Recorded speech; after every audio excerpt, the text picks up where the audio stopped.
नमस्कार, मैं चंदन कुमार और आप देख रहे हैं अपना पसंदीदा चैनल अंगवानी। साथियों, जैसा कि थंबनेल में आप देख रहे होंगे कि आज के इस लाइव में हम चर्चा करेंगे टेट को लेकर।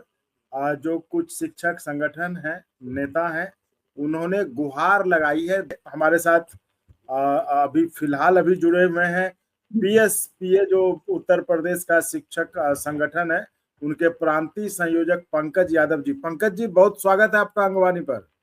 जी सर, बहुत बहुत धन्यवाद और आपको प्रणाम। आपके चैनल के सभी दर्शकों को प्रणाम करता हूँ।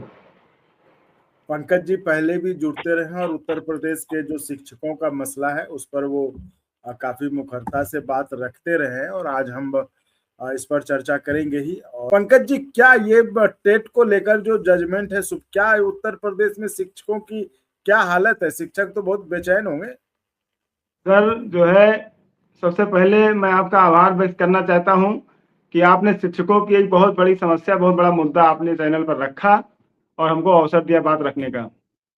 सुप्रीम कोर्ट के 1 सितंबर 2025 के आदेश के क्रम में 2011 से पहले जितने भी शिक्षक नियुक्त हुए थे उन सभी के लिए उन्होंने टेट अनिवार्य कर दिया। टीचर एलिजिबिलिटी टेस्ट होता है, उसके लिए सभी शिक्षकों के लिए अनिवार्य कर दिया, जो कि सरासर गलत था। ये एक तरह से अन्याय है। गलत तरीके से तथ्य प्रस्तुत किए गए, उस पर माननीय सर्वोच्च न्यायालय का फैसला आया और माननीय सर्वोच्च न्यायालय का हम सभी सम्मान करते हैं, आदर करते हैं। लेकिन आरटी एक्ट 2009 लागू हुआ 2011 से उत्तर प्रदेश में, उससे पहले टेट की कोई बात यहाँ नहीं थी। जो मानक हुआ करते थे शिक्षकों की भर्ती को लेकर कि स्नातक हो, बीएड हो अभ्यर्थी, तो वो शिक्षक पात्रता के शिक्षक बनने के योग्य होता है। उन सभी मानकों को सभी शिक्षकों ने पूरा किया 2011 से पहले की भर्ती में, और सभी अपनी सेवाएं दे रहे थे। और उत्तर प्रदेश क्या, पूरे देश के शिक्षक लगभग 10 साल, 15 साल, 20 साल की सेवा दे चुके हैं। ऐसे में जब सुप्रीम कोर्ट का आदेश आता है तो पूरे उत्तर प्रदेश सहित पूरे देश में निराशा का माहौल बन जाता है, छा जाता है। लोगों, शिक्षकों के घरों में मातम छा जाता है। अब ये मान लीजिए आप कि 1 सितंबर 2025 को निर्णय आया है, 7 महीना बीत चुका है और माननीय सुप्रीम कोर्ट ने कहा कि 2 साल के अंदर सभी शिक्षक टेट पास कर लें। 17 महीने का वक्त शेष बचा है। ऐसे का नींद चैन गायब है। हम सभी शिक्षक, सभी संगठन दिन रात लगातार संघर्ष कर रहे हैं। इसके लिए सरकार से विनती कर रहे हैं, उत्तर प्रदेश सरकार से विनती हो रही है, केंद्र सरकार से विनती हो रही है, माननीय शिक्षा मंत्री से विनती की जा रही है, निवेदन पत्र भेजा जा रहा है, राष्ट्रपति जी को निवेदन पत्र भेजा जा रहा है। अभी तो हमारे संगठन ने पोस्ट कार्ड अभियान भी चला दिया है। माननीय प्रधानमंत्री जी को ज्ञापन भेजा जा रहा है, उसके माध्यम से मुख्यमंत्री जी को भेजा जा रहा है, राष्ट्रपति जी को भेजा जा रहा है और माननीय सर्वोच्च न्यायाधीश साहब को भी भेजा जा रहा है। हम सभी इस चीज की मांग कर रहे हैं कि जो ये फैसला आया है ये कहीं से भी उचित नहीं है, क्योंकि जब भर्ती हो गई और भर्ती हो जाने के बाद जब कार्य कर रहे हैं, सेवा दे रहे हैं शिक्षक, तो ऐसे में उनको पुनः प्रतियोगी परीक्षा देने के लिए बाध्य किया जा रहा है। जो एक तानाशाही, एक तरह से जो आदेश आया है वो आदेश कहीं से भी गलत, सही नहीं है। अभी हम एक टिप्पणी नहीं करना चाहते हैं, लेकिन किसी भी, कोई भी सेवा हो, चाहे प्रशासनिक सेवा हो, मेडिकल की हो, इंजीनियरिंग की हो और जजों की हो, इन सभी लोगों ने परीक्षा देके परीक्षा पास किया और अपने पद पर कार्य कर रहे हैं। आज की डेट में सुप्रीम कोर्ट के ही किसी जज को उठा लिया जाए, कहा जाए कि आप परीक्षा दीजिए फिर से जज के लिए, तो कहां से वो सही होगा, कहां से न्यायोचित होगा? तो ये समझना चाहिए और देखना भी चाहिए, क्योंकि उत्तर प्रदेश सरकार जो भी पिटीशन गई है वो चाहती है, उत्तर प्रदेश सरकार पैरवी में लगी हुई है, लेकिन वो हम लोग संतुष्टि नहीं मिल पा रही है।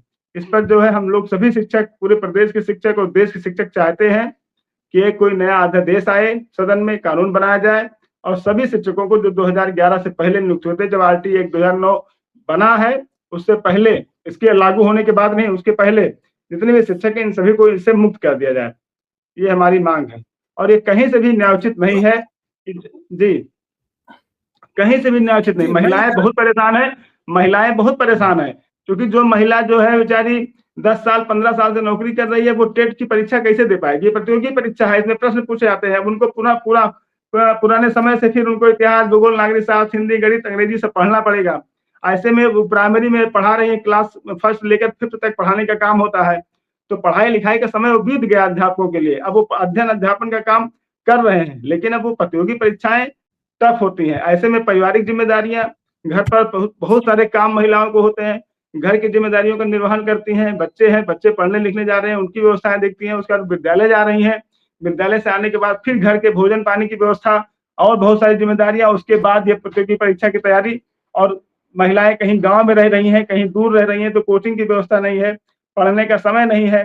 तो ऐसे में ये अव्यवहारिक है और सरासर गलत है। हम सभी इसकी जो है बिल्कुल कड़े शब्दों में निंदा करते हैं ऐसे किसी प्रस्ताव की, और अतिशीघ्र हम सभी निवेदन करते हैं कि सरकार कोई नीतिगत फैसला करे इस पर, और जो है अगर वो समाप्त नहीं कर सकती है तो हम सभी के लिए कुछ ऐसा आदेश जारी करे कि सभी के लिए विभागीय किसी तरह की विभागीय परीक्षा हो जाए, जिसमें पासिंग मार्क का कोई प्रावधान कर दिया जाए कि शिक्षक पासिंग मार्क पा जाए, अगर इतना ही इम्पोर्टेंट है। लेकिन फिलहाल सदन में और नेता हमारे प्रधानमंत्री और हमारे सदन के लोग चाहेंगे तो ये सदन में अध्यादेश लाके इसको समाप्त कर सकते हैं, क्योंकि जो कानून बना ही नहीं था पहले, तो उस कानून के तहत ऐसी कोई जो है बाध्यता होनी नहीं चाहिए थी। जी नहीं, ये समस्या है। आप जिस तरह बता रहे हो, और मुझे लगता है कि जो पीएसपीए जो आपका संगठन है, ये विजय बंधु जी का जो उन लोगों ने मिलकर जो है जो सुशील पांडे जी वगैरह इन लोगों ने जो मिलकर जो एक मोर्चा बनाया था, आप उसी मोर्चे से जुड़े हुए हैं? जी, हमारा संगठन भी उस मोर्चे को समर्थन दिया हुआ है, अखिल भारतीय शिक्षक महासंघ, उसमें हम सभी लोग शामिल हैं।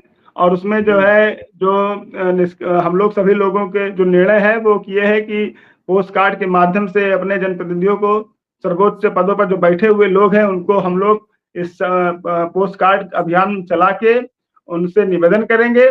उसके बाद हमारे निवेदन पत्र पर अगर जो है सहानुभूतिपूर्वक विचार नहीं हुआ तो हम सभी लोग अपने जनपदों में जुलूस निकालेंगे, ज्ञापन देंगे माननीय मुख्यमंत्री जी को। उसके बाद भी अगर हमारी समस्या पर सहानुभूतिपूर्वक विचार नहीं हुआ तो राजधानी लखनऊ में हम सभी लोग विशाल धरना प्रदर्शन और विधानसभा घेरने का काम भी करेंगे।